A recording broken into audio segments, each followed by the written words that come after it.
안녕하세요. 성경 통독을 돕는 바이블 가이드입니다. 오늘은 레위기 21장부터 23장까지입니다. 오늘 이 시간에는 제사장의 삶에 대한 규정, 제사장이 성물을 먹는 규정, 그리고 유대인의 절기에 대한 내용을 살펴보겠습니다. 21장은 제사장의 삶에 대한 이야기입니다. 앞서 레위기 8장에서 10장에도 제사장에 대한 이야기가 나왔었는데요. 8장에서 10장에서는 제사장이 제사를 어떻게 집례해야 하는가에 대한 이야기였다면 21장은 제사장이 어떻게 살아야 하는가에 대한 이야기입니다. 레위기는 제사장의 정체성을 백성의 어른, 하나님께 음식을 드리는 자로 규정합니다. 제사장은 최고 수준의 정결함과 거룩함을 요구받는 자리였습니다. 특히 대제사장에 대한 규례는 일반 제사장보다 훨씬 엄격했습니다. 대제사장은 시체를 가까이 해서는 안 되었기 때문에 부모의 장례식에도 참석할 수 없었습니다. 대제사장이 얼마나 철저히 죽음의 부정함으로부터 자신을 차단해야 했는지를 잘 보여줍니다. 그리고 몸에 흠이 생겨도 제사를 집례할 수 없었습니다. 흠이 있는 짐승은 제단에 오를 자격이 없는 것처럼 제사장의 몸에 흠이 있다면 성소에 들어갈 자격이 박탈되었던 것입니다. 이는 제물과 제사장을 동일하게 여긴 것으로도 볼 수 있는데 예수님이 대제사장이면서도 동시에 흠이 없는 영원한 제물이라는 개념의 근거가 되는 내용이기도 합니다. 속죄제와 속건제의 고기, 그리고 소제물 중 일부 곡식과 화목제물의 가슴, 뒷다리는 제사장의 몫이었습니다. 그렇다고 아무 때나 먹을 수 있는 것은 아니었습니다. 제사장이 정결한 상태일 때만 성물을 먹을 수 있었습니다. 악성 피부병이나 유출병에 걸렸다든가 시체에 접촉했다든가 하면 성물을 먹지 못하는 것이죠. 제사장이 아닌 일반인은 당연히 성물을 먹을 수 없는데요. 예외적으로 제사장이 돈으로 산 종과 그 종의 자녀들은 먹을 수 있습니다. 제사장이 대가를 지불하고 고용한 종들은 제사장의 식구이기 때문입니다. 만약에 일반인 중에 자기도 모르게 성물을 먹었을 경우 그 성물의 5분의 1을 더하여 제사장에게 주면 됩니다. 22장 후반에는 제물의 흠 없음에 대한 설명이 나옵니다. 레위기 1장부터 흠 없는 동물을 제물로 드리도록 명시하고 있는데 정작 무엇이 흠이 없는 것인지 구체적인 설명이 등장하지 않다가 22장에 와서 그 설명이 나오는 것입니다. 또한 23절에서는 자원제물과 서원제물의 차이가 있다는 것도 알 수 있습니다. 자원제물로는 약간의 흠이 있어도 허용이 됩니다. 그러나 서원제물로는 흠이 없는 제물을 사용해야 합니다. 화목제보다 서원제가 조금 더 엄격한 제사임을 알 수 있습니다.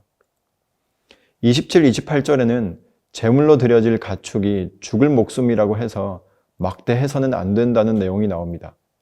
희생을 위한 동물이라도 하나님이 주신 생명에 대한 최소한의 외경심을 가질 것을 말씀하고 있습니다.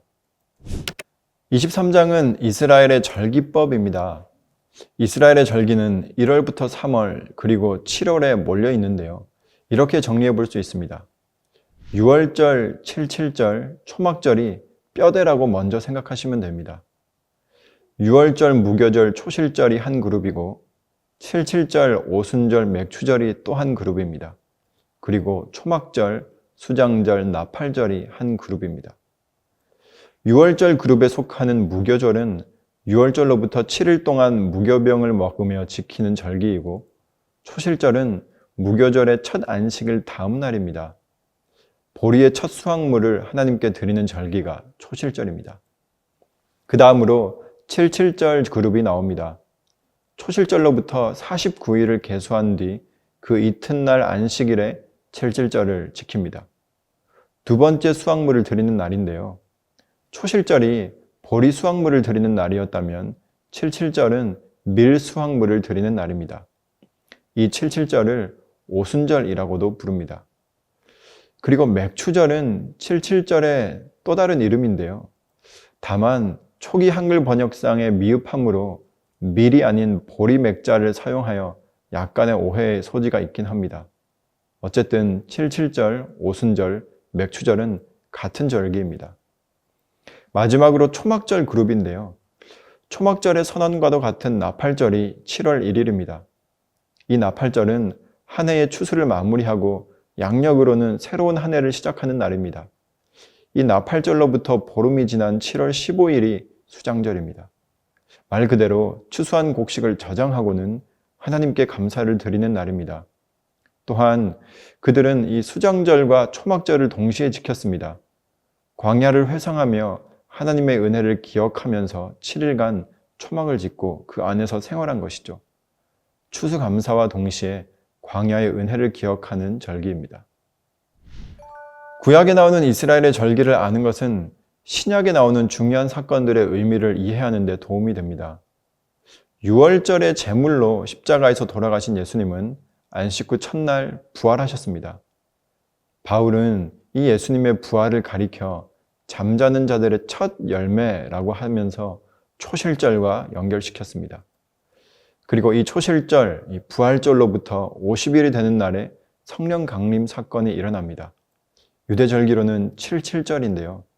이 77절이 시기상으로는 유대인들이 첫 유월절 이후 시내산에 도착한 시기에 해당합니다. 따라서 성령 강림은 시내산에 강림하셔서 이스라엘과 언약 관계를 맺으신 사건의 재현이라고 할 수 있습니다. 이처럼 우리는 구약적 맥락 속에서 신약의 구속사를 더 풍성하게 이해할 수 있습니다.